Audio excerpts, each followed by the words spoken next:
everyone. We're going to continue learning about graphing quadratic functions, so we're going to learn a little bit more today.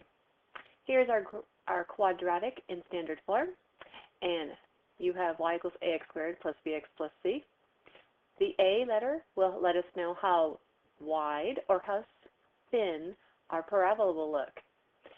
If a is greater than 1, what will happen is it will cause the regular parent graph to get skinny, so it will be really thin. And let's see, it will go something like this. It goes thin, like that, okay?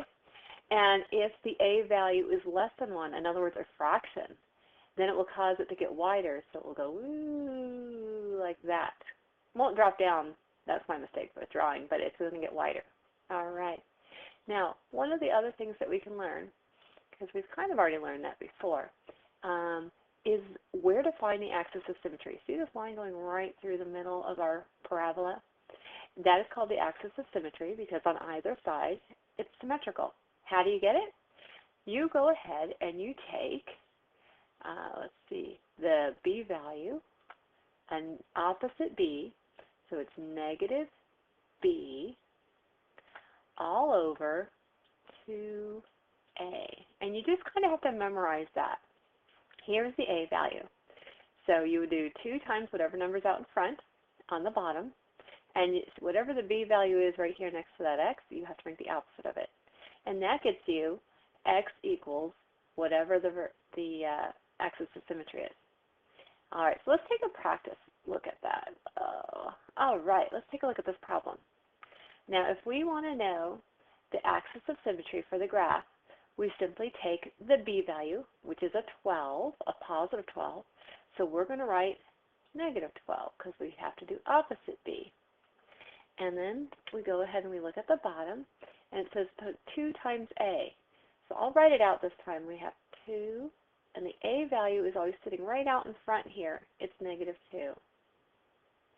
So our axis of symmetry is x equals a negative 12 so far over 2 times negative 2 is negative 4. That answer would happen to be negative divided by negative. We get positive, so it's a positive 3. So our axis of symmetry is going to occur at x equals 3. Now the vertex, how do I get a vertex? We simply take this x value and substitute it in to the original equation. So what we will get is we will get y equals negative 2, substitute the 3 in, squared, plus 12 times, substitute the 3 in, minus 7. Well, remember order of operations, you must square first. So 3 times 3 is 9. 9 times negative 2 is negative 18. So negative 18, bring down our y equals, and 12 times 3, well, that's 36 minus 7. Now, let's see what we have. Negative 18 plus 36. That happens to be 18. So y equals 18, and then we have to do minus 7. So 18 minus 7 is 11.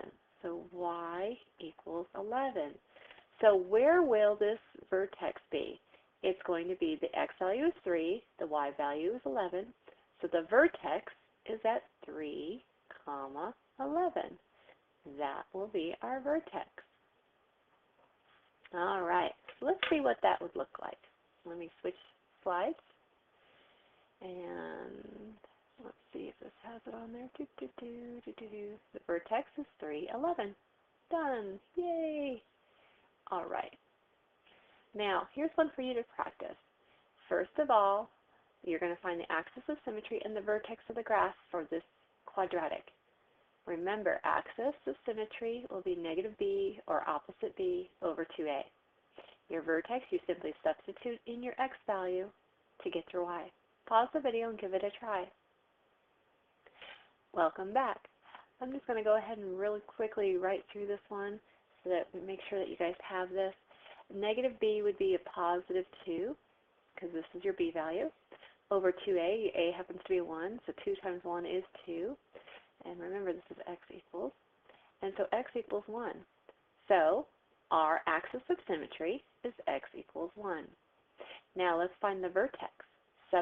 1 back into this equation. So now I have y equals 1 squared minus 2 minus 3. Well, 1 squared is 1, so 1 minus 2 is negative 1. Negative 1 minus 3 is negative 4. So y equals negative 4. So our vertex is going to be 1 for the x and negative 4 for the y. So now we have our axis of symmetry. This is our axis of symmetry. Here, boy, it looks like kindergarten writing. Sorry about that. All right. Now, here's another problem for you to do. Find the axis of symmetry. Find the vertex. All right, pause your video and do that first. Okay. So for our axis of symmetry, you should have had a 6 over 2 times 3, which is 6. So x equals 1. There's our axis of symmetry. Vertex, we take the value of 1 and plug it in. So 3 times 1 squared minus 6 times 1 plus 2. So this is 3 minus 6 plus 2. And so when I put these together, I get a negative 1. So we have x is 1 and our y value is negative 1. Because remember, we were finding y equals negative 1 on this stuff. All right, now there's one more step we have to do. So let's take a look at our next slide. Now we have to actually graph it. So we know the vertex is at 1, negative 1. See, 1, negative 1 right there. We put it down there. Now, how do we find the other points on this parabola? Well, we just simply go ahead. Notice it says plot 2 points. Choose 2 x values that are less than the x-coordinate of the vertex. So we have an x-coordinate of 1. So technically, we have an x-coordinate of 1, and the y value for that was negative 1. So they choose 2 numbers to the left. So if you plug in a negative 1 into the equation, you will get 11. If you plug a 0 into the original equation, you get 2. So now we plot those, 0, 2, and 1, negative 11. Now this is your axis of symmetry. So if you see how this, you go, there's 2 spaces.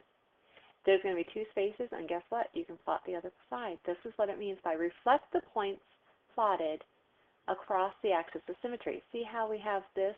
Here's our axis of symmetry, and it's 1 space to move to there. Do another 1 space, and there's the reflection. So now you can get the other 2 points without having to do the problem. All right.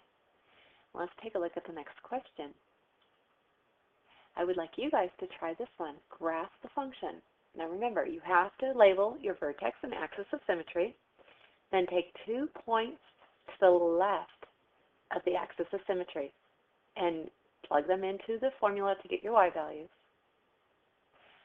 All right, pause your video and give it a try. Welcome back. Let's see what you should have drawn. This is what it should look like. So if you have an axis of symmetry at x equals negative 2, and you choose 2 points to the left of it, you could choose, let's say, a negative 3, and you could choose like a negative 4, and it would draw a parabola that looked like this. All right. Now, one more thing we need to learn today, minimum and maximum. If the parabola is opening up, and you'll know that by a positive a value right there, there will be a positive number, the vertex is considered the minimum.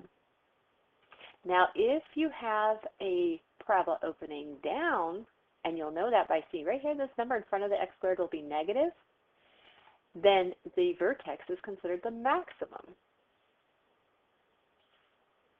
All right, so let's look at this. Tell whether the function has a minimum value or a maximum value, and then find the minimum or maximum value. So if you look at this problem, you'll notice there's a negative 3 here. That negative says that this parabola is going to open down. So this is going to cause, when you open down, I mean, think about this. Here it is, opening down. This vertex, it's at the top, so it's considered a maximum.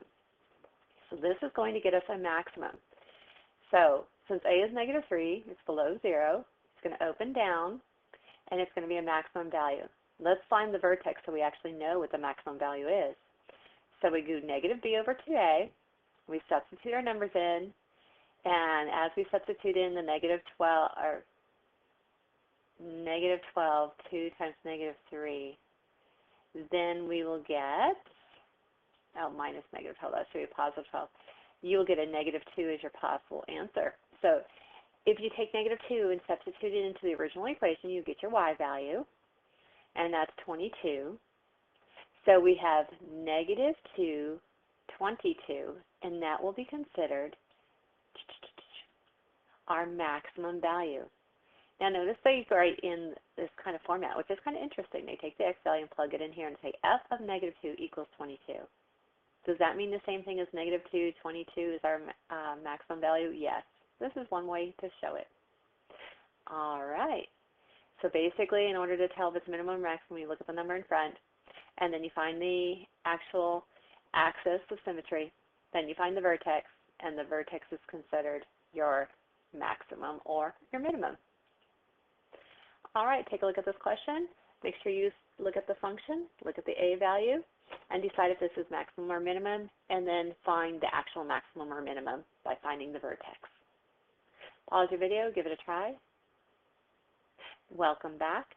So if you did your work, you would have noticed that this is a +6, so this is going to be a parabola that opens up, because it's positive, it's smiling. Anyways, so what you do is you go ahead and get your axis of symmetry, and then you get your vertex, and the minimum value happens to be -1/2. All right. I think we're going to stop there for the night, and I will see you tomorrow.